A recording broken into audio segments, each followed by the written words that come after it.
안녕하십니까 여러분, 반갑습니다. 시작기도로 성령송과 마치고 시작하겠습니다.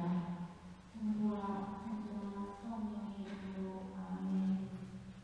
오소서 성령님, 당신의 그 비사를 하늘에서 내리소서.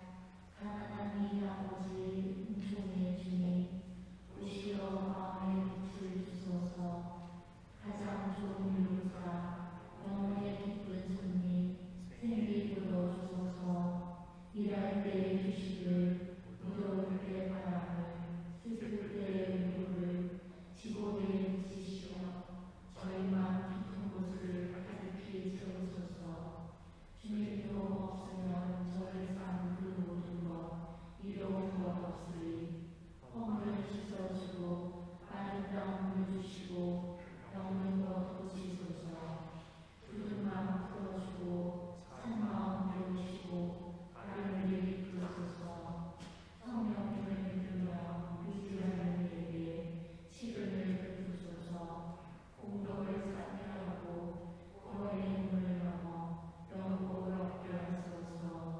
아멘. 성부와 성자와 성령의 이름으로 아멘. 네, 오늘 5번째 주기 시간입니다. 오늘은 김광준 신부님께서 하느님과 이웃을 사랑합니다라는 주제로 발표하시겠습니다. 박수로 맞이해 주시기 바랍니다.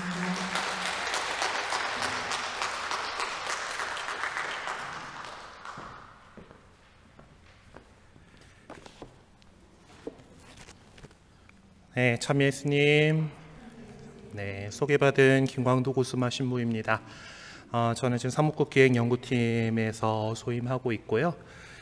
오늘 여러분들과 함께 이제 5과 내용들 함께 좀 해 나가 보도록 하겠습니다. 교리책 다들 갖고 오셨죠? 네. 그래요. 5과는 이제 우리가 하느님 사랑과 이웃 사랑에 대해서 공부를 하는 시간인데요. 네, 먼저 우선 시작하는 말씀으로 요한복음 13장 34절의 말씀이 있습니다. 또 함께 읽어보고 하겠습니다. 시작. 서로 사랑하여라. 내가 너희를 사랑한 것처럼 너희도 서로 사랑하여라. 네, 예수님께서는 우리에게 사랑하라고 새로운 계명을 주셨습니다. 그러니까 하느님을 사랑하고 이웃을 사랑하라고 하는 것은 사실 구약에서부터 이미 율법과 예언서의 정신으로서 이렇게 잘 이어오고 있던 것인데, 거기에다가 예수님께서는 너희에게 새로운 계명을 주시겠다면서 이렇게 서로 사랑하여라라고 말씀하셨습니다. 네, 그리고 그 사랑을 우리가 어떻게 살아가야 하는지 한번 오늘 공부를 같이 해보도록 하겠습니다. 다양한 분야의 기술 발전으로 우리는 점점 편리한 삶을 누리고 있습니다. 옛날에는 아궁이에다가 불 떼갖고 저거 불 꺼트리면은 안 되니까 불씨 따로 두고 이제 그러면서 있었는데, 요즘에는 인덕션 렌즈에 전기 막 넣고 딱 이제 설정만 하면은 물 잘 끓고 이렇게 아주 손쉽게 여러 가지를 할 수가 있습니다. 옛날에는 다 빨래터 나가가지고 방망이 두들기고 빨래판에다가 몸으로 이렇게 하던 거를 이제 세탁기에 넣어갖고 이렇게 하고 있습니다. 많은 것들이 우리가 되게 편리해진 세상에 이제 살고 있죠. 하지만 또 이것들은 또 어쩌면은 또 생명 경시, 인권 침해, 차별 같은 윤리적 문제들을 비롯해서 또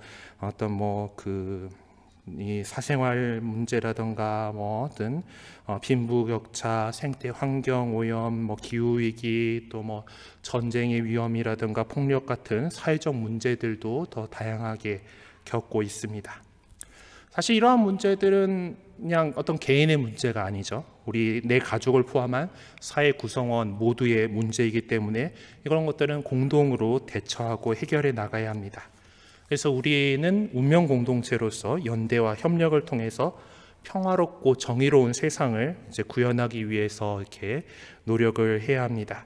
특히 세상 속에서 복음을 살아가야 되고 복음을 전하면서 세상의 빛과 소금이 되어야 하는 우리들은 더욱더 이제 그런 세상을 만들기 위해서 노력해야 하죠. 네, 하느님께서는 사실 우리들 그리스도인들에게 빛의 자녀들인 우리들에게 정말 더 당신과 이웃을 사랑하기를 이렇게 바라시고 계십니다.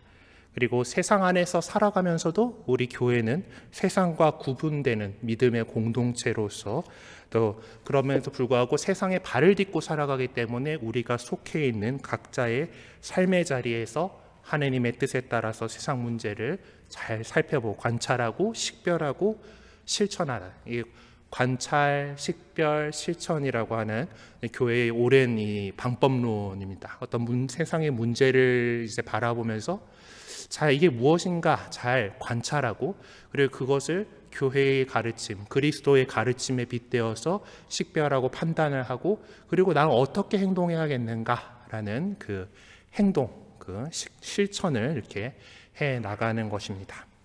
자, 우리가 그래서 이런 문제들에 대해서 이제 가장 출발점은 하느님께서는 사랑이시다라는 겁니다.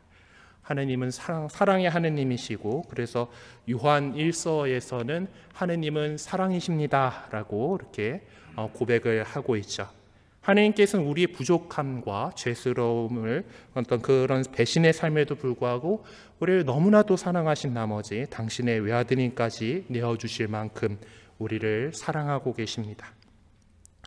그래서 우리는 이제 또 그 사랑에 보답하는 마음으로 당연히 우리를 사랑해 주시는 하느님을 향한 사랑을 가지고 있어야 됩니다. 네, 하느님께서 우리를 먼저 사랑하셨기 때문에 그러니까 우리가 하느님을 사랑한 것이 아니라 그분께서 우리를 사랑하셔 당신의 아드님을 우리 죄를 위한 속죄 제물로 보내주신 것입니다 라고 또 요한 사도는 이렇게 고백하고 있습니다. 우리는 그 어떤 사랑보다도 놀라운 사랑을 하느님께로 받았기 때문에 그분께 이제 우리의 사랑을 돌려드려야 하죠. 그러기 위해서는 우리가 먼저 하느님의 사랑 안에 머물러 있어야 합니다. 왜냐하면 하느님의 사랑 안에 머무르는 사람은 하느님 안에 머무르고 또 하느님께서 그 사랑 안에 머무르시기 때문입니다. 하느님을 사랑하고 또 그분의 사랑 안에 머무르는 사람은 어떤 세상의 우상, 탐욕과 욕심 그리고 재물에 대한 무분별한 집착 같은 것, 그런 거짓된 가르침 또한 자신의 편안함에 안주하려는 마음 등으로부터 자유로워져서 그리스도의 복음에 합당한 생활을 할 수 있게 됩니다. 그리고 그것은 참 행복을 예수님께서 가르치신 참 행복을 갈망하는 사람들입니다. 그런데 이제 이런 하느님에 대한 사랑은 사실 이웃에 대한 사랑과 분리되지 않습니다. 그러니까 요한 사도는 또 말씀하시죠. 하느님께서 우리를 이렇게 사랑하셨으니 우리도 서로 사랑해야 합니다라고 말입니다. 자, 그렇다면 하느님을 사랑한다라고 하는 사람은 당연히 그 말씀대로 하느님께서 우리를 사랑하신 것을 알고 그렇다라는 것은 우리도 서로를 향해서 그 사랑을 나누어줘야 된다라는 거죠. 하느님 사랑을 해서 이웃을 향한 사랑으로 연결됩니다. 우리는 이웃을 사랑해야 합니다. 주님께서도 이렇게 말씀하시죠. 서로 사랑하여라. 내가 너희를 사랑한 것처럼 서로 사랑하여라고 말씀하셨습니다. 네. 그리고 우리가 서로 사랑한다라면 모든 사람이 그것을 보고 우리가 당신의 제자라는 것을 알게 될 것이다 라고 이어서 말씀하셨어요. 그러니까 너희가 서로 사랑하는 것을 보고서 너희들이 예수라고 하는 사람의 제자구나. 저 사람들이 그리스도인이구나 라는 것을 알아볼 수 있게 될 거다라고 말씀하신 겁니다. 예수님께서는 순환 전날 제자들의 발을 씻겨주시면서 당신께서 그렇게 몸소 그 모범을 보여주시면서 서로 사랑하여라 라고 당부하셨습니다. 그리고 당신의 가장 크고 깊은 사랑으로 그 십자가의 죽음으로 분명하게 그것을 보여주셨죠.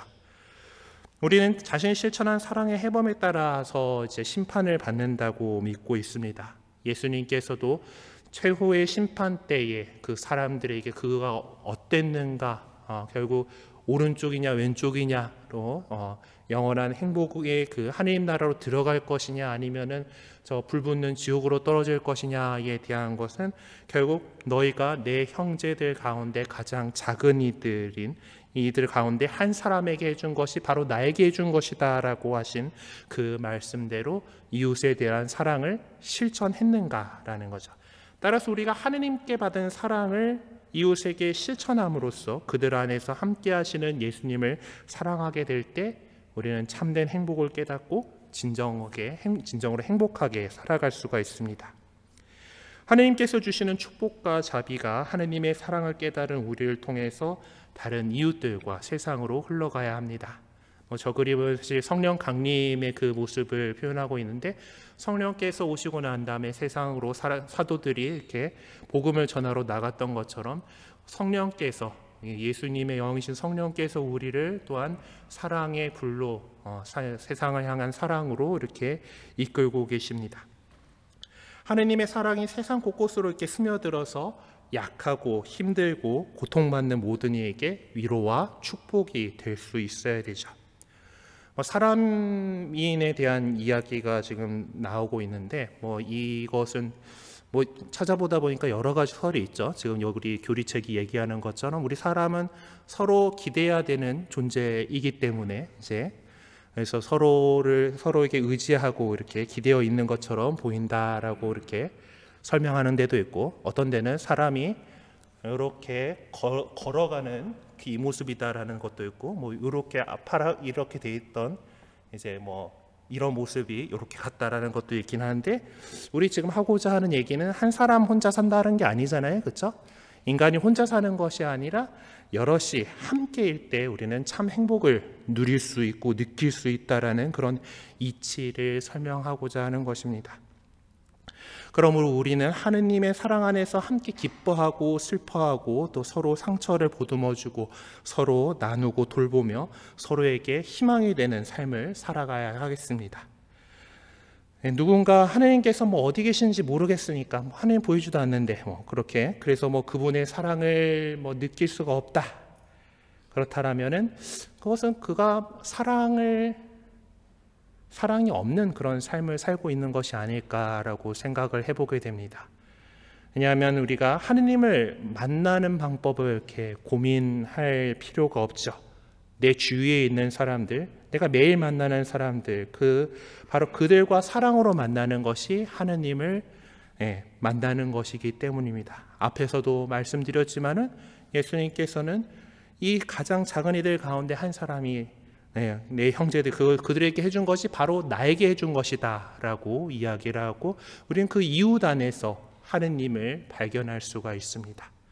사실 우리가 감각할 수 있고 보는 그 이웃을 사랑하지 않으면서 우리가 감각할 수 없는 하느님을 사랑한다라고 말할 수는 없는 노릇이기 때문입니다.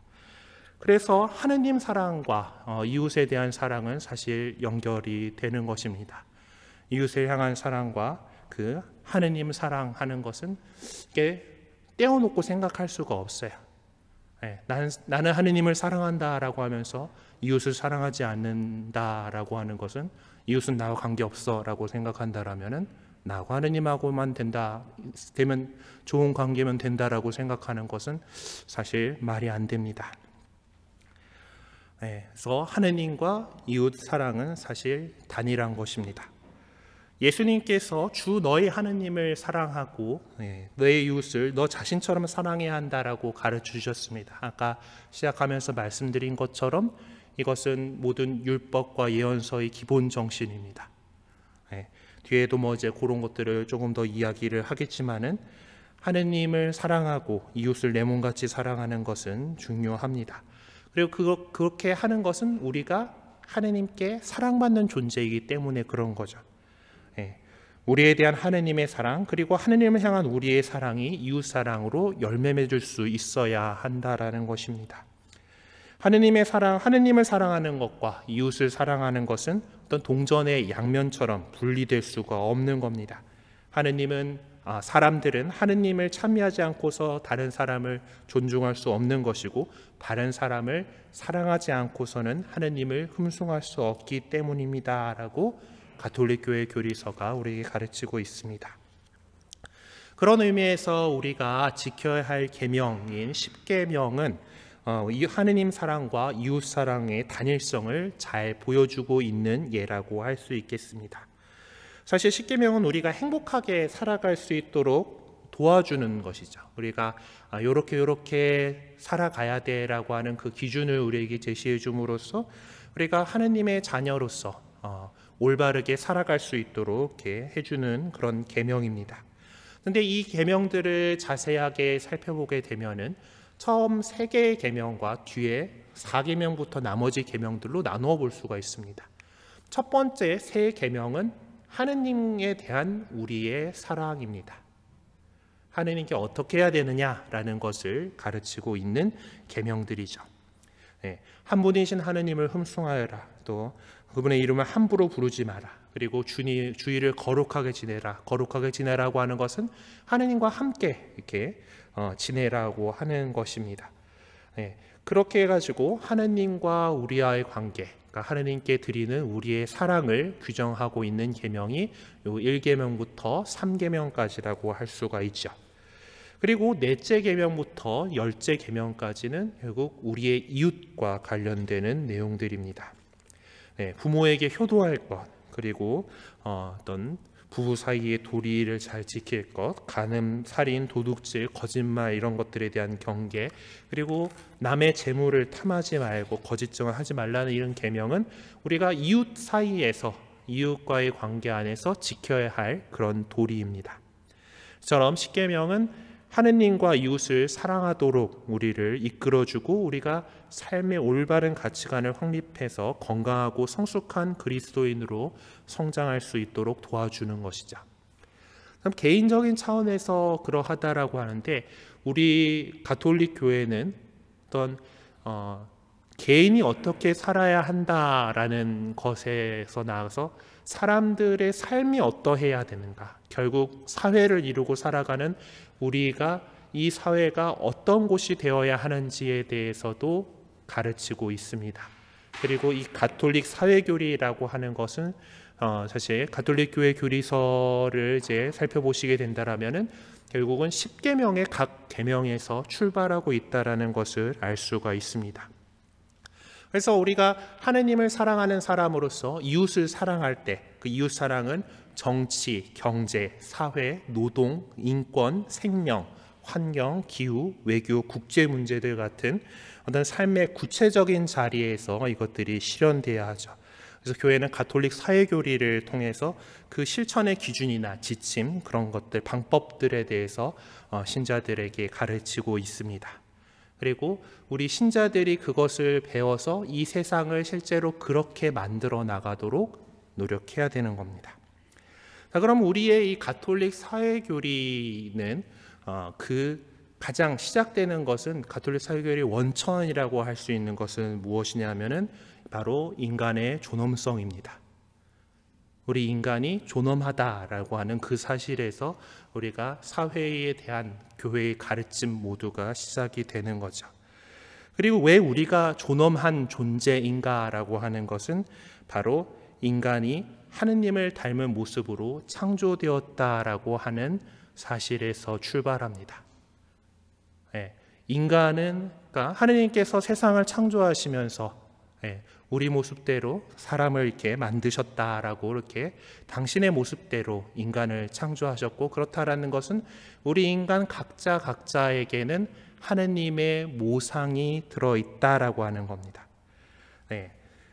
물론 이제 우리 인간들이 또 그 다음에 하느님께서 보시니 참 좋았다 하시는 그런 세상을 창조해 주셨지만은 우리 인간의 나약함과 죄로 인해서 인간에게 이런 죽음이 들어오고 어떤 고통이 들어오고 이렇게 했습니다마는 그것이 어떤 우리가 갖고 있는 하느님의 모상을 지니고 있는 인간으로서의 어떤 본연의 아름다움을 어떻게 해칠 수는 없습니다. 그리고 그것은 예수 그리스도를 통해서 이미 그것이 복원되었고 그 거룩한 품위를 모든 사람이 지니고 있다라고 우리는 얘기합니다. 그러므로 모든 사람은 어떤 편견이나 차별이나 이런 것들 없이 그 존재만으로 존중받아야 한다라는 것이죠. 그래서 교회는 어느 시대에나 인간의 존엄함을 보호하기 위해서 노력해 오고 있습니다. 교회는 잉태된 순간부터, 사람의 생명을 잉태된 그 순간부터 영원한 행복을 향하고 선을 향하고 실행하고 또 악을 피하려고 노력하는 모든 사람의 그 인격을 존중합니다. 그리고 하느님 앞에서 모든 사람은 마땅히 존중받고 사랑받을 동등한 존재들이죠.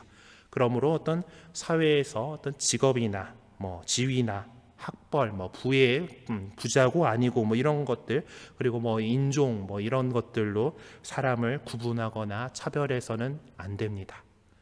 예. 차별 얘기가 잠깐 이게 나와서 이제 그러는데 이제 이 차별에 대한 것들에 대해서 교회가 분명하게 반대를 하고 있어요.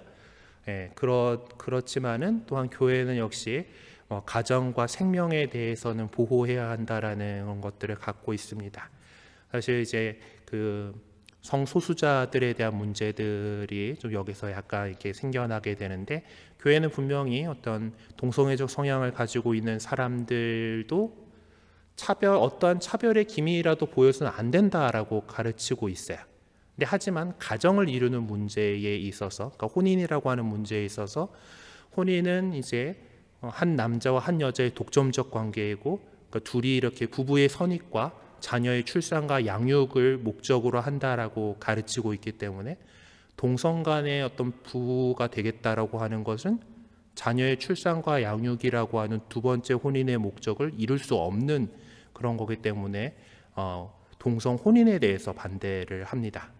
그리고 우리도 간음하지 말라라는 계명도 있기 때문에 이제 성관계 같은 경우는 부부의 독점적인 그런 일이다라고 가르치고 있어서, 역시 이제 동성애자들에 대해서는 이제 그 사이에 일어나는 것들은 유사성행위가 되는 그런 상황이기 때문에 반대를 하는 건데, 또 동성애자들 입장에서는 그게 차별이 아니고 뭐냐라고 이렇게 또 생각하고 있는 것이 또 그런 또 어려움 가운데 하나입니다.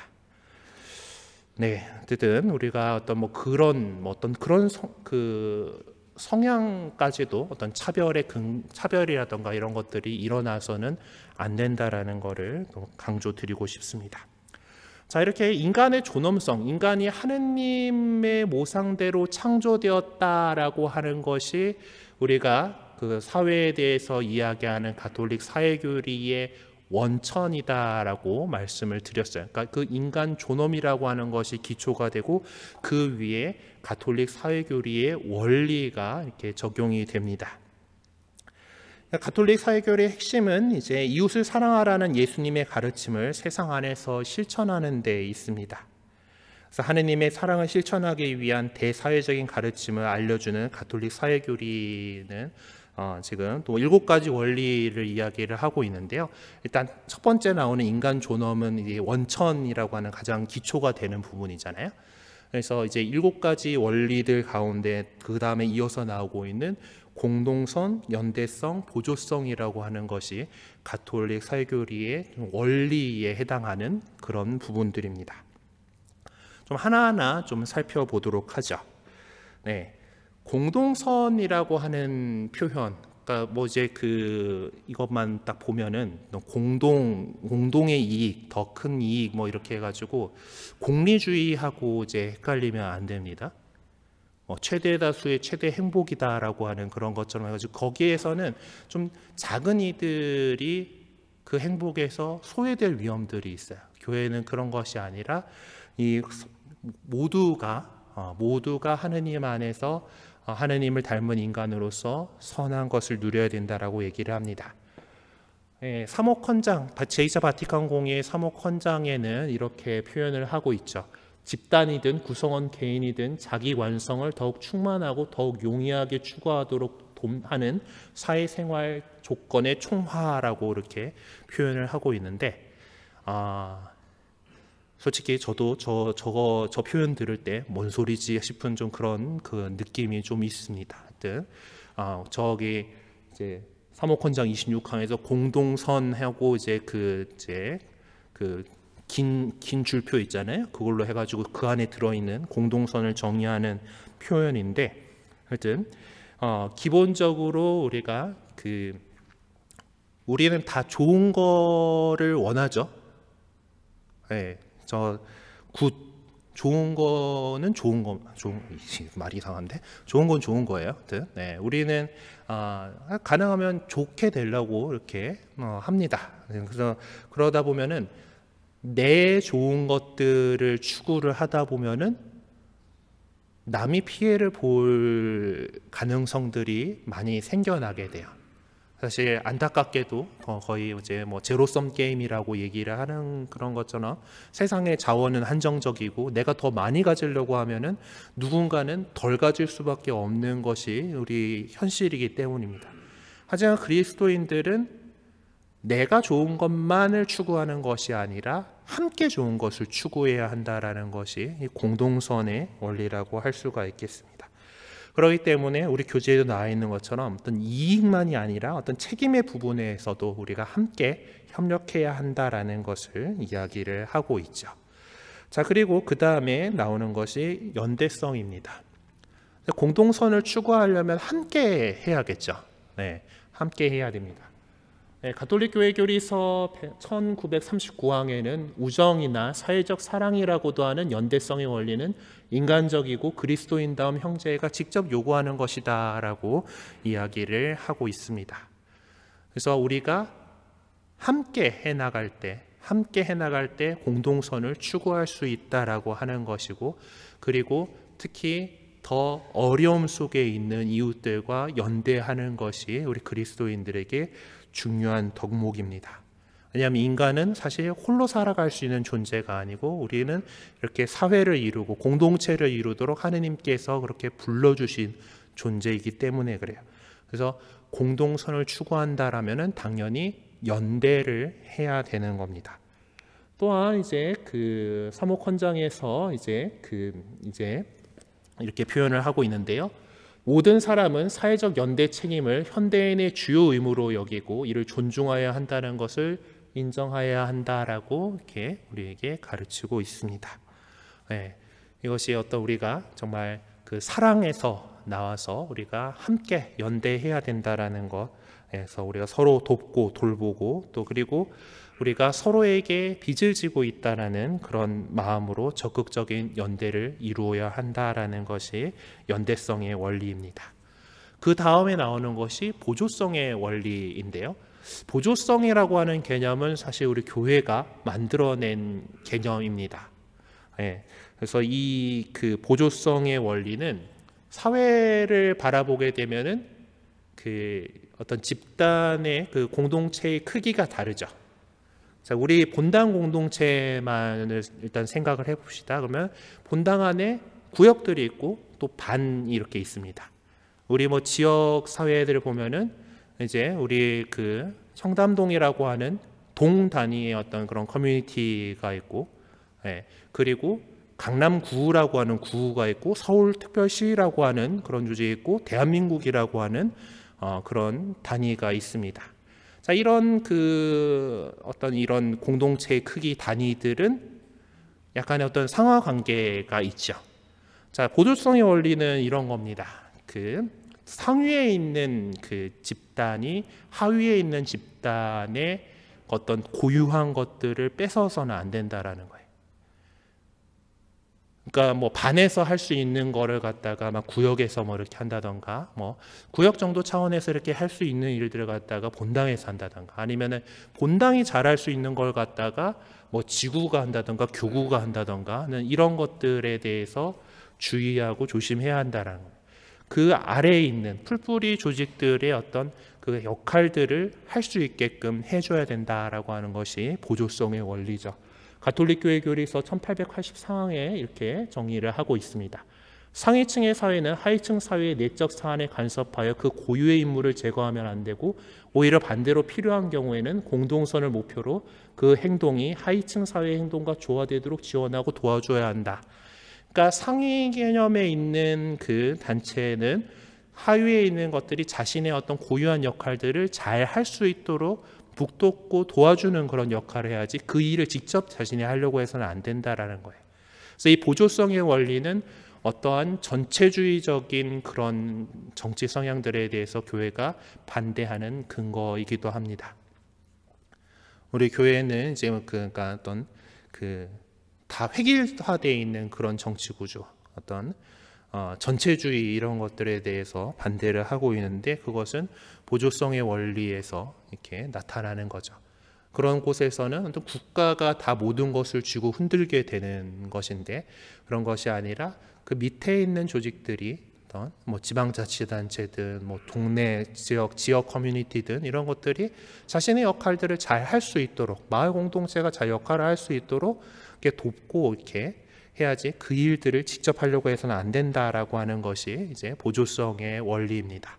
그럼 이 인간이 존엄하다라고 하는 이 사실과 공동성, 연대성, 보조성이라고 하는 이 원리들 안에서 이제 우리가 어떻게 살아가야 되는가? 재화를 잘 써야 된다. 우리가 갖고 있는 재화의 선용, 그리고 또한 이 연대를 위해서, 연대 가운데서 가장 약한 사람들이 누구인가를 보고 살피는 가난한 이들에 대한 우선적인 선택이 이루어져야 되고, 그리고 그렇게 연대하기 위해서 우리가 참여하고 책임을 이렇게 이행을 해야 한다라는 그런 이야기를 이제 우리 사회 교리의 7 원리로 이렇게 보실 수가 있습니다. 그러니까 기본적인 그 원천이 인간의 존엄이다. 그리고 사회 교리 안에서 이제 사회상에서 우리가 공동선을 추구해야 된다. 그리고 공동선을 추구하기 위해서 연대를 이루어야 되고, 그리고 그 연대를 이루고자 하는데 여러 세상에 있는 이 조직들 사이에 어떤 그 규칙, 어떤 질서를 지키는 보조성의 원리를 잘 지켜가면서 해야 한다. 그리고 어떤 세상에 있어서 우리가 갖고 사용할 수 있는 한정되어 있는 이 재화를 어떻게 좋은 방향으로 활용할 것인가, 그리고 그런 것에 있어서 가장 어려움 속에 있는 이웃이 누구인지를 보고 그들에게 더 우선적인 선택을 해야 한다. 그리고 우리가 그냥 내일 아니면 돼라고 하는 것이 아니라 연대를 위한 참여와 어떤 책임을 함께 나누려는 그런 일들을 해야 한다라고 가르치고 있습니다. 그것이 가톨릭 사회교리의 7 원리라고 할 수가 있겠죠. 그래서 이제 가톨릭 사회교리의 여러 가지 주요한 가르침들이 이제 나와 있는데요. 사실 이제 간추린 사회교리라고 하는 책이 있어요. 근데 간추렸다고 하는데 한 이따시만 합니다. 하여튼 책이 뭐 그렇게 되어 있는데, 교회가 그동안에 여러 가지 이제 그 사회교리와 관련된 문헌들을 이렇게 내고 가르침들을 발표를 하고 있어요. 그것들 갖다가 한 책에다가 이렇게 정리를 해 놓은 책인데, 간추린 그 사회교리에 있는 그 내용들의 핵심만들 이렇게 따다다다 꼽아가지고 지금 이렇게 그 제시를 해 놓고 있습니다. 그래서 이제 우리 교재 72쪽에 이제 표에 이렇게 나와 있는데, 이제 가정에 대해서 이제 이야기를 하는 것이, 뭐 가정이 이제 인간에게 있어서 매우 중요하고, 우리 가정은 생명과 사랑의 자리다라는 거, 그러니까 좀 꼭 체크해둬야 될 핵심들을 이렇게 뽑아놨습니다. 그리고 가정이 사회와 국가를 위해서 존재하는 것이 아니라 사회가 국가가 가정을 위해서 존재합니다라는 거, 아까 배운 보조성의 원리에 해당하는 내용이겠죠. 그리고 인간은 사랑 때문에 창조되었고 사랑 없이는 살 수 없습니다라고 해서 우리의 사랑이 가장 중요한 것이다라는 거, 그리고 노인과 어린이는 존엄과 권리를 지닙니다라고 이렇게 강조를 하고 있는데, 이것 역시 가장 약한 사람들을 우선적으로 선택하는 것과 연결이 될 수 있다고 볼 수 있겠습니다. 그리고 또 노동에 대한 가르침들이 이렇게 나오는데요. 자연과 세상은 하나님께서 인간의 책임에 맡기신 소중한 선물입니다. 우리에게 맡겨주신 거잖아요. 그렇죠? 우리는 미래 세대에게 우리의 이 지구를 잘 물려줘야 되고 그들에게 빌려온 것이다라고 얘기를 합니다. 그리고 우리 그리스도인은 거기서 나가서 이 세상이 하느님께서 창조하신 거고 좋게 창조하신 거고 그것을 잘 관리하도록 인간에게 맡겨주신 것이다라고 이렇게 보고 있죠. 그래서 우리가 우리 책임 맡겨진 것, 선물이라고 선물 받은 거라고 해가지고 우리 마음대로 할 수 있다라는 것이 아니라 선물 주신 그분의 마음에 되게 소중하게 잘 간직해야 되는 거죠. 난 선물 받은 거 내 거잖아 하면서 막 누가 또 정성껏 준 선물을 갖다가 이제 뭐 어디 구석에라도 처박아 놨으면 다행일까? 근데 누가 근데 그러다가 선물 준 사람이 우리 집에 놀러 왔는데 내가 준 선물이 저기 구석에 먼지 쌓여 있어 그러면은 선물한 사람이 마음이 어떻겠어요? 네, 하느님께서도 마찬가지가 아닐까 싶습니다. 우리에게 참 좋은 이 아름다운 자연을 주셨는데 그것을 너무 함부로 이렇게 하고 있는 것이 아닌가 우리 좀 반성해보고 또 그것을 잘 가꾸려고. 그래서 인간은 이 세상을 가꾸고 돌보아야 할 그런 의무가 있습니다. 그래 그것이 사실 우리가 하는 노동이라는 거예요. 세상을 돌보는 일. 그리고 그렇게 우리 교회는 다양하게 표현되는 모든 노동을 존중합니다. 그리고 노동이라고 하는 것은 행위는 우리 인격적인 그 자체로 인격적인 행위입니다. 사실 이 노동하지 않는다라고 하는 것이 물론 노동의 형태는 시대를 바꿔가면서 이제 계속 변해가고 있어요. 예전에는 뭐 농경 사회일 땐 다 농사짓고 뭐 이런 것들에 이렇게 했다라면은 지금 점점 이제 기계가 대신할 수 있는 것들이 많아지고 우리의 또 노동력을 또 다른 창의적인 일에 이렇게 쓸 수 있도록 이렇게 하고 있습니다. 그렇게 뭐 몸을 써가지고 하는 것이 아니다 하더라도 우리가 여러 가지 일을 하고 부가가치를 생산하고 하는 것들은 결국 다 모든 것들이 노동인 거죠. 그리고 그런 걸 통해서 우리는 노동을 통해서 우리는 인간의 어떤 그 나의 자아를 실현하고 이렇게 할 수가 있는 겁니다. 단지 먹고 살기 위해서만 노동을 하는 것은 아니기 때문입니다. 그리고 또 사회교리는 어떤 그 자본의 가치보다는 인간 존엄과 결합된 노동의 우위를 강조하고 있습니다. 그래서 우리 교회가 이제 노동자들과 연대하고 그들의 목소리를 대변하려고 노력하는 것에는 이러한 부분들도 있습니다. 그리고 또 노동을 통해 얻어진 재화와 재산 또는 경제적 열매는 인류를 위한 봉사에 지향해야 한다라고 하는 겁니다. 아까 우리 사회교리의 원리 가운데에서 공동선을 추구하는 것이 있고 재화를 선용해야 한다라는 것이 있죠. 노동을 통해서 이런 다양한 재화와 자원을 생산을 하게 되는데 그것은 특정한 누군가의 이익을 위해서가 아니라 인류 공동체와 세상을 위해 더 좋은 곳에 사용될 수 있도록 그렇게 봉사해야 한다는 것이 교회의 가르침입니다. 그리고 경제생활에 대해서도 이야기를 하는데 넌 뭐 경제적인 잘 사는 것은 누가 부자다라고 해가지고 그걸로 비난받아야 할 것이 아니다라고 일단 강조합니다. 사유재산에 대해서 우리 교회는 인정을 하고 그리고 뭐 구약 성경의 여러 가지 장면에서 볼 수 있듯이 어떤 부를 이렇게 얻는다라고 하는 것은 하느님의 축복으로도 여겨지고 있습니다. 사실 또 개신교회 쪽에 이걸 좀 더 많이 강조를 해요. 이제 특히 이제 종교개혁 때 이제 스위스 쪽에는 장 칼뱅 그런 쪽에 이제 이런 그쪽에 사람들이 이제 상공업에 종사하는 경우가 많았었기 때문에 더더욱 이런 것들을 강조를 하기는 했었는데 하여튼 그 부를 축적하고 이렇게 할 수 있는 것이 그러니까 부가 생기는 것 자체로 그것을 비난할 건 아니고 하지만 그것을 잘못 사용했을 때 재화를 선용해야 되는데 선용하지 않고 악용하고 그러니까 다시 어떤 자기만을 위해서 그것을 사용했을 때 그것이 비난을 받는다라고 합니다.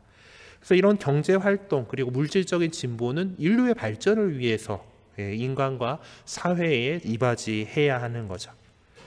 그래서 우리 사회교리는 이 시장이라고 하는 경제 제도의 어떤 중요한 통제 도구로 인정하면서도 그 시장에게만 모든 것을 다 맡겨놔서는 안 된다라고 이제 거기서 필요한 윤리와 책임에 대해서 강조를 하고 있습니다. 그리고 또한 경제 발전으로 인한 무분별한 소비주의 현상은 경계해야 한다라고 강조를 하고 있죠. 그리고 또한 정치에 대해서도 이야기를 합니다. 사람들은 흔히 종교가 왜 정치 이야기를 하냐라고 이렇게 이야기하시는 분들이 있습니다. 근데 정치라고 하는 것은 우리 인간 삶에 있어서 가장 중요한 것입니다.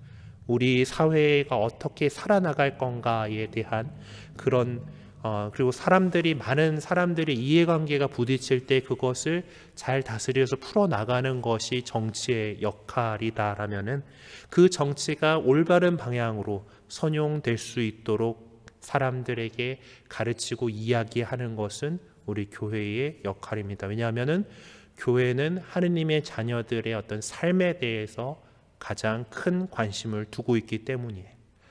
자, 그렇기 때문에 이 정치라고 하는 것이 그 토대와 목적이 바로 인간과 인간 존엄이어야 한다라고 교회는 힘주어서 이야기하고 있는 것입니다. 그리고 어떤 정치 권위에 대해서 우리 국민들이 이제 올바른 정치 권위에 대해서 복종을 하게 되는 건데, 그것은 그 정치 권위가 하느님의 뜻과 도덕에 따라서 이루어져야 한다라는 것을 전제합니다. 그래서 사실 어떤 정치 권력, 이제 국가에 대해서 우리가 착한 시민으로서 이렇게 살아가야 한다라고 강조하는 것은 가톨릭 교회 교리서 안에서도 부모에게 효도하여라라고 하는 제4계명에서 이렇게 다루고 있어요. 우리가 이 부모에게 효도하여라라고 하는 계명이 그냥 단지 자녀가 부모에게 대한 것뿐만 아니라 자녀에 대한 부모의 어떤 역할도 얘기를 하고, 그리고 정치 공동체 안에서 어떤 권력을 갖고 행사하는 사람들과 그리고 그 구성하고 있는 국민들의 어떤 역할, 그런 관계들까지도 이야기를 합니다. 그래서 이 정치 권위가 하느님의 뜻에 맞게끔, 우리가 이제 그리스도인으로서 세례를 받고 축성 성유로 도유받은, 기름 부음 받은 이들이잖아요. 여러분들 다 세례 성사 받을 때 이 이마에 축성 성유를 도유 받으시고 성령의 세례를 받으셨습니다.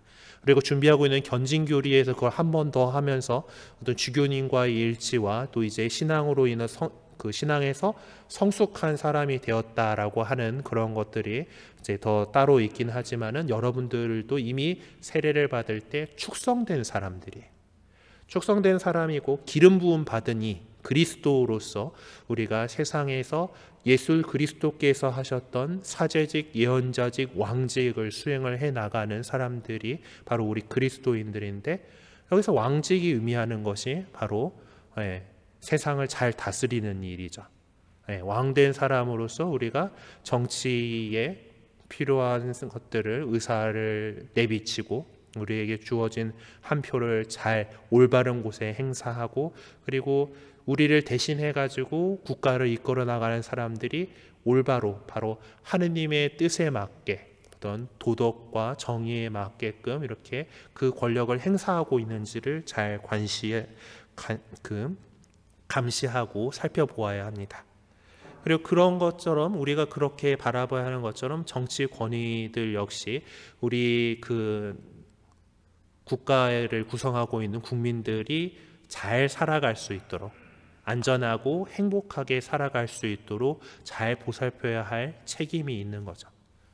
그러기 때문에 이제 경찰도 유지를 하고 있는 거고, 소방도 있는 거고, 군대도 있는 겁니다. 우리가 안전하게 생활을 할 수 있게끔 하기 위한 것이 어떤 국가가 국민에 대한 책임이라고 우리 교회는 가르칩니다.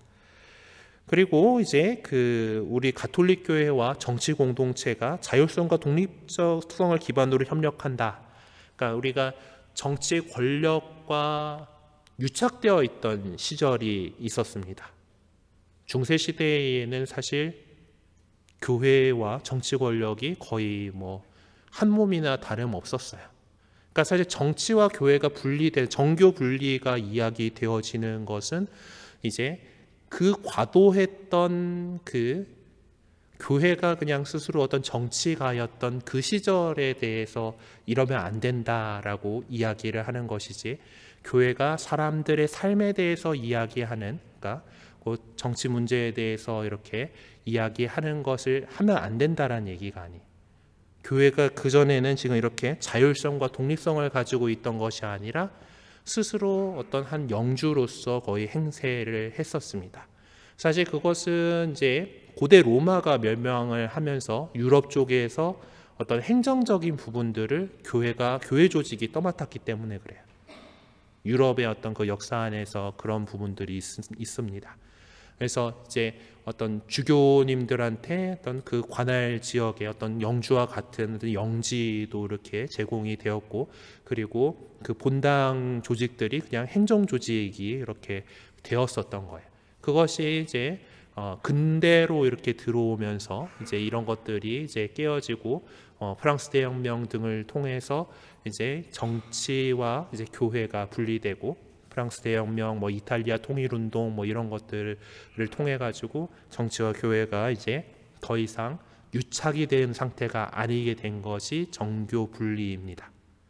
네. 그저 뭐 아직까지도 신정 체제를 이루고 있는 나라들이 아직 세상에는 있잖아요. 그러니까 종교와 정치가 일치되어 있는 그런 재정 일치의 그런 상황이 아니라 그냥 분리되어서 이제 그 서로의 자율성과 독립성을 인정을 하면서도 우리가 이 세상의 어떤 일들, 우리 인간들이 인간으로서 존엄성을 지키고 잘 살아갈 수 있도록 정치의 그 정치를 잘 하고 있는지 계속 이야기를 하고, 그리고 거기에 대해서 더 올바른 방향으로 하느님께서 보시기 좋은 그런 상황으로 이렇게 나갈 수 있도록 이렇게 가르칩니다. 제가 여러분들도 이제 세례 성사로 이제 기름 부음 받은 이로서 그리스도의 사제직을 수행한다라고 말씀드렸잖아요. 여러분도 사제된 백성으로서 이 세상에서 살아나가고 그 안에서 사제로서 세상 사람들, 세상을 위해서 하느님께 기도드리고 제사를 봉헌하는 사람들이고, 예언자로서 세상에 하느님의 뜻을 전하는 사람이고, 왕으로서 세상의 일들을 하느님의 뜻대로 보살피는 사람들이어야 합니다. 그런데 그 여러분들이 하는 이 사제직을 잘 수행할 수 있도록 하기 위해서 예수님께서는 교회의 그 당신 제자들 가운데서 사도들을 뽑으셨고, 그 사도들의 후계자들인 주교님들과 그 주교님들의 협력자인 저희 신부들과 그리고 봉사자들, 그렇게 부제님들을 갖다가 이렇게 해서 성직으로 뽑으셨어요. 그러니까 저희는 이제 성품 성사로 사제직을 또 수행을 하게 되잖아요. 이것들을 직무 사제직이라 하고, 여러분들의 사제직을 보편 사제직이라고 얘기를 합니다. 근데 저희 직무 사제직이 존재하는 이유는 여러분들의 보편 사제직이 잘 수행될 수 있도록 돕기 위해서 존재합니다. 둘 다 그리스도의 사제직에서 출발을 하고 거기에 원천을 두고 있습니다마는, 우리 교회는 이 두 사제직이 본질에서 다르다라고 가르치고 있는데, 어째서 본질에서 다르냐라고 한다면은 그것이 바라보는 방향이 다르기 때문에 그렇습니다. 저희 직무사제들의 직무사제직은 이 향하는 사제직의 그 방향은 여러분들 보편사제직을 수행하는 신자들을 향해서 있어요.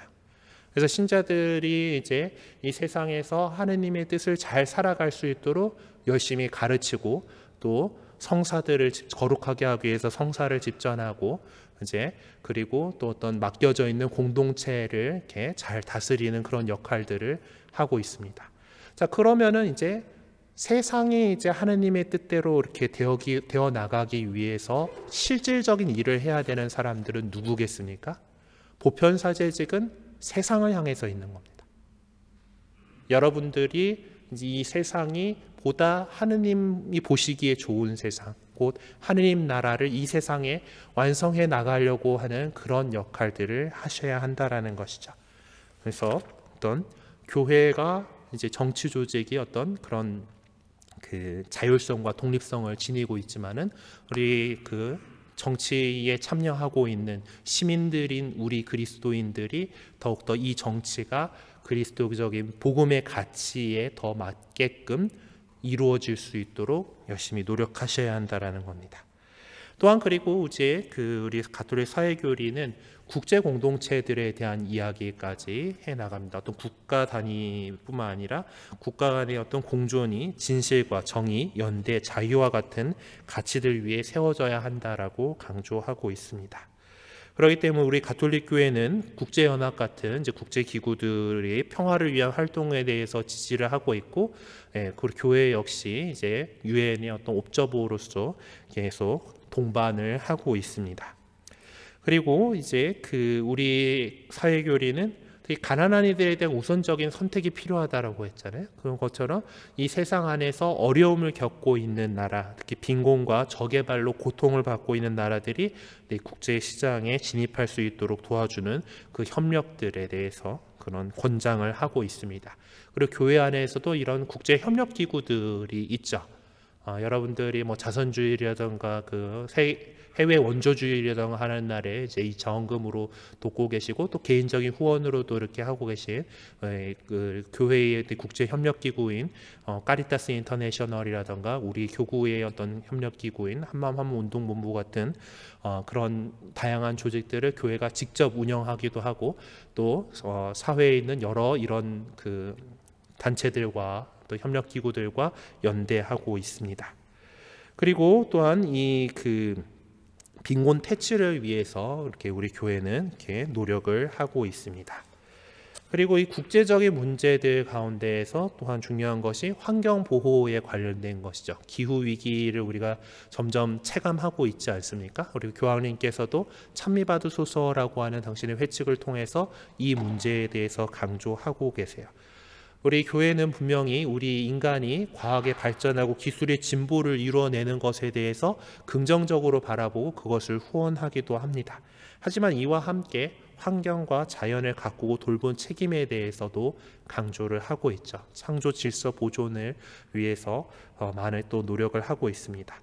그리고 이 환경보호가 온 인류의 과제이며 그것이 또 보편적인 의무, 곧 공동선을 위해 존중해야 할 의무다라고 가르치고 있습니다. 그리고 또한 이것은 지금 당장도 그렇지만은 미래의 요구이기도 하다라고 또 이야기를 하고 있어요. 그래서 이 환경 문제들은 어떤 절약, 절제, 나눔, 또 감사와 존중이라고 하는 새로운 생활 양식의 선택을 요구하고 있습니다. 우리의 삶의 형태들을 조금 에너지를 좀 덜 쓸 수 있는 형태로, 우리 자연의 부담을 덜 줄 수 있는 형태로 이렇게 해 나가는 것은 불편해요. 그렇죠? 사실 덜 쓰는 거 불편합니다. 하지만 그 불편함을 감내할 수 있고 그렇게 나눌 수 있어야 한다라고 오늘 교회는 이야기를 하고 있는 것이고, 그것이 새로운 생활 양식의 선택입니다. 그리고 평화 증진에 대해서 이야기를 하는데요. 평화는 단순히 전쟁이 없는 상태를 이야기하지 않습니다. 그래서 세상이 이야기하는 어떤 평화는 어떤 힘과 힘의 균형을 이렇게 이야기를 하는데, 사실 뭐 지금 우리나라가 분단되어 있는 상태이고 저 윗동네하고 계속 어떤 체제 경쟁들을 하고 있습니다. 근데 그렇지만은 이제 뭐 어느 순간 안 되니까 저쪽에서 건드려서는 안 될 것들을 건드리기 시작했죠. 핵을 만들려고 한다든지. 근데 이거는 계속해서 이 뭐 균형을 맞춰야지라고 하면은 근데 서로 그것을 더 끌어올리려고 하지, 그냥 적당한 수준에서 멈추는 것이 아닙니다. 네. 그래서 우리 교회는 이 평화가 어떤 그런 균형, 뭐 힘의 그 어떤 뭐 그런 유지, 그런 균형 유지로 그렇게 보는 것이 아니라 인간에 대한 올바른 이해를 바탕으로 정의와 사랑에 기초한 질서의 확립을 요구하고 있습니다. 사실 그냥 보기에는 되게 뜬구름 잡는 것 같아 보이는 그런 소리이긴 하지만은 우리 이상을 추구해야겠죠. 이상이니까 뭐 안 돼라고 이렇게 할 것이 아니라 하느님께서 그것을 전능하신 하느님께서 이루어 주실 수 있다라고 우리는 믿고, 그리고 그렇게 서로가 그것들은 기초한 어떤 사랑에 기초한 질서를 만들어 나가는데 노력해야 된다라고 이렇게 얘기를 하고 있습니다. 그러므로 그 평화라고 하는 것은 정의와 사랑의 열매다라고 가르치는 것이죠. 그리고 그것은 모든 사람이 평화 증진에 대한 책임을 인식할 때에 꼽힐 수 있는 것입니다. 그리고 또한 어떤 경우에서든지 민족, 인종, 종교, 언어, 집단 등 그런 전체를 말살하려고 하는 시도는 하느님과 인류 전체에 대한 범죄입니다. 그리고 또한 우리 가톨릭 교회는 군비 축소를 지향하고 또한 테러리즘을 단호하게 단죄합니다. 그래서 우리는 어떤 그런 힘이 아니라 어떤 기도를 통해서 평화에 위한 투쟁에 참여를 하고 있습니다. 자, 그러면 우리가 이웃 사랑의 어떤 이런 실천들 가르침을 가지고서 우리 이웃 사랑을 어떻게 실천해 나가야 할까라고 생각을 좀 해보도록 하죠. 자, 그런데 문제는 이런 사회가 결코 단순하지 않다라는 것입니다. 우리 사회도 요즘 보면은 점점 더 이런 갈등이 심각해져 가고 있는 것 같습니다. 이렇게 첨예한 갈등을 보이는 사회 구조 안에서 교회는 과연 무엇을 할 수 있고 또 무엇을 해야 할까요? 네. 하지만은 우리가 그렇다고 해가지고 그냥 가만히 있어서는 안 될 일일 겁니다. 사도 야고보께서는 믿음의 실천이 없으면 그러한 믿음은 죽은 것입니다 라고 이렇게 말씀하십니다. 세상 안에서 우리 한 개인이 뭔가 대단한 역할을 할 수는 없겠죠. 어쩌면 그냥 작은 꼬마 정구 하나일지도 모릅니다. 하지만 그리스도의 이름으로 수만의 꼬마 정구가 함께 모인다라면 이 어두운 세상을 밝히는 아름다운 빛을 만들어낼 수 있습니다. 이것이 예수님께서 우리에게 바라시는 사랑의 모습입니다. 그리스도의 사랑으로 많은 사람이 모일수록 세상을 변화시킬 수 있는 커다란 힘이 발휘되는 것입니다. 그러므로 우리는 예수님께서 그러하셨던 것처럼 더 낮은 곳을 향해서 사랑을 실천하려고 애써야 합니다.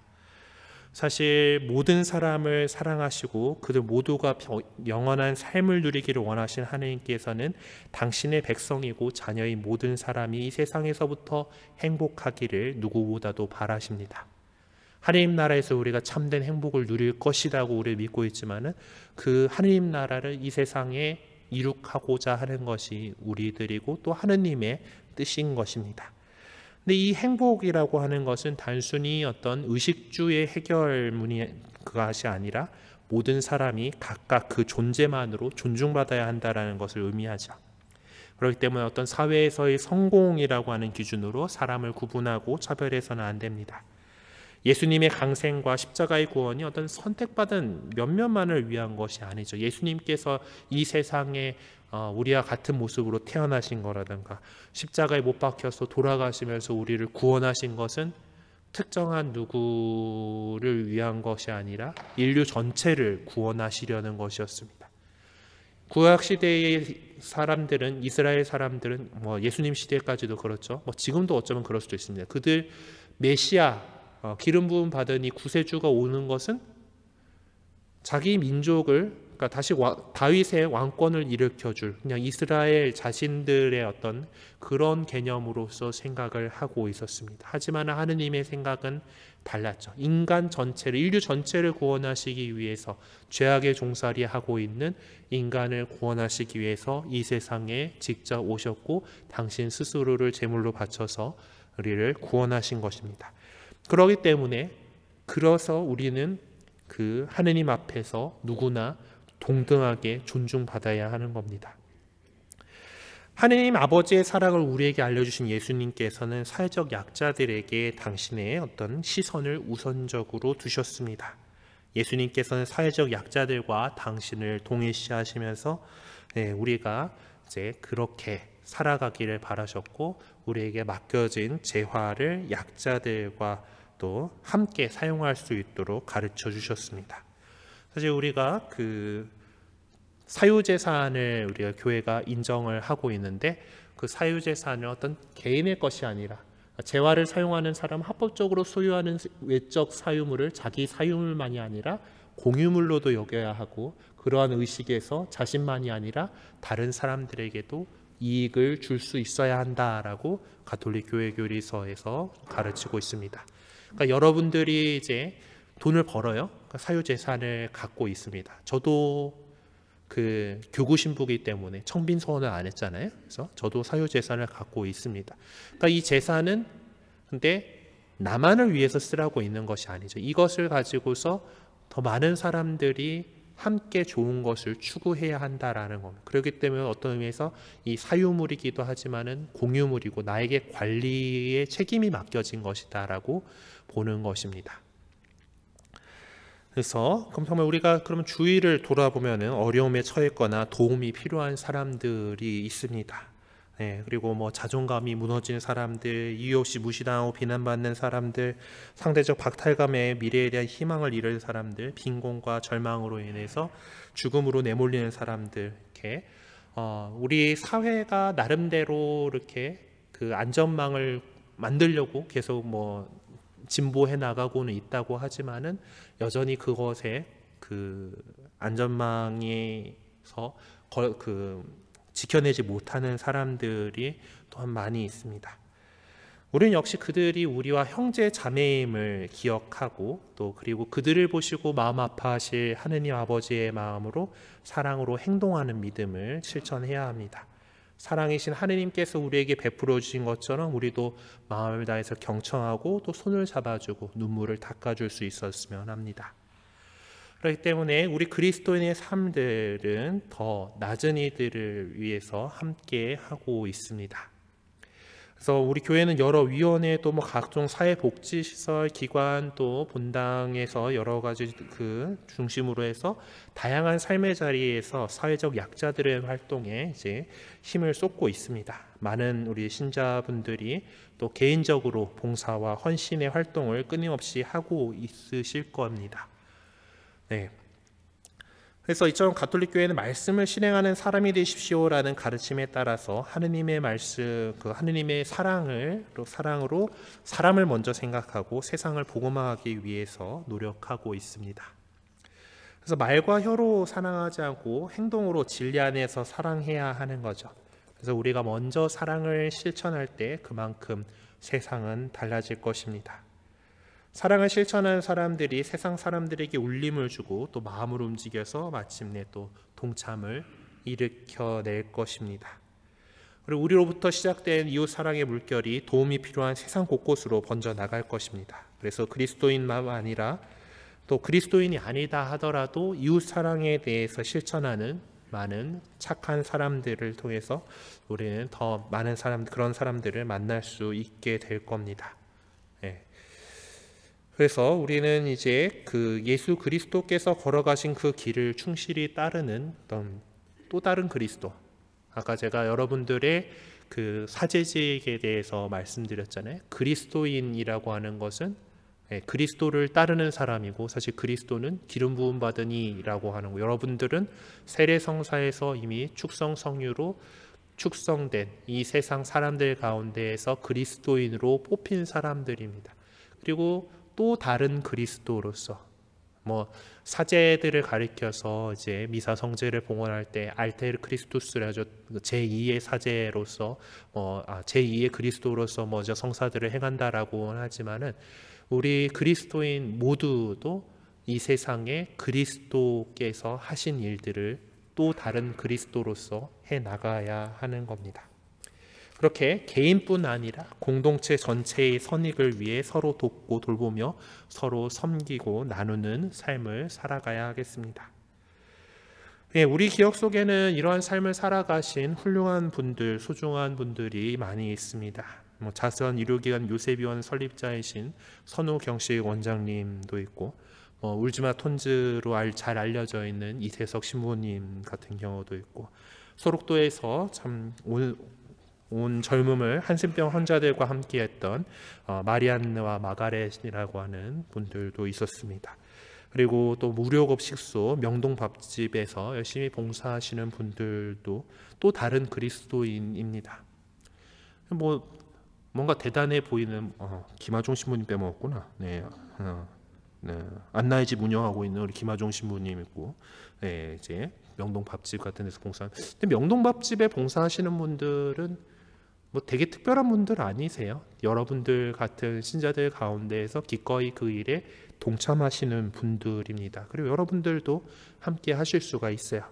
우리 청담동 성당도 여러 가지 이제 우리 빈첸시오회라던가 또 레지오 여러 활동들 통해 가지고 어려운 이웃들을 돕는 활동들을 사실 이 코로나가 터지기 전에는 열심히 하고 있었던 것으로 보입니다. 홈페이지 찾아보니까 연탄 봉사하시고 나갔던 그런 것들도 이제 보이던데 또 이제 다시 이런 나눔들을 직접 나가서 다시 할 수 있는 그런 날들이 왔으면 좋겠습니다. 그리고 또 이웃들을 돕기 위해서 바자회도 이렇게 하고 일단 코로나가 좀 잠잠해져야지 뭐 이런 것도 하고 또 활동들 같이 하고 할 텐데 또 이렇게 그 함께 뭐 본당 공동체 전체적으로 막 으쌰으쌰 해가지고 하는 일들도 뭐 할 수 있겠지만은 또한 여러 가지 개인적인 차원에서 또 아니면 각 단체에서 작은 규모로도 할 수 있는 일들이 찾아보시면은 분명히 있습니다.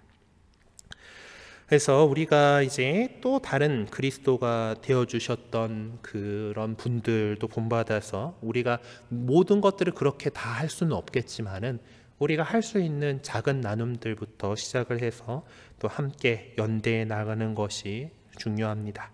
세상에 홀로 서서 비를 맞고 있는 형제자매에게 다가가서 우리가 우산이 되어서 비를 피할 수 있도록 돕거나 함께 비를 맞으며 연대함으로써 다시 일어설 수 있도록 도와주었으면 합니다. 이렇듯 우리 한 사람 한 사람의 이 선한 영향력이 이 세상에서 하나님 나라를 미리 체험하고 가꾸어 나갈 수 있도록 해줄 것입니다.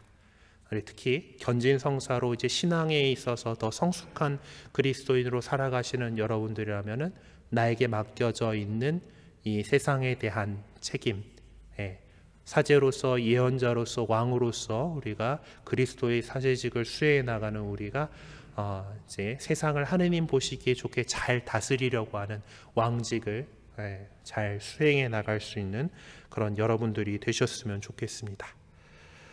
네, 뭐 실천사항들 이렇게 교재에 나와 있는데 일단은 나에게 주어진 것들에 대해서 감사할 줄 알았으면 좋겠고요.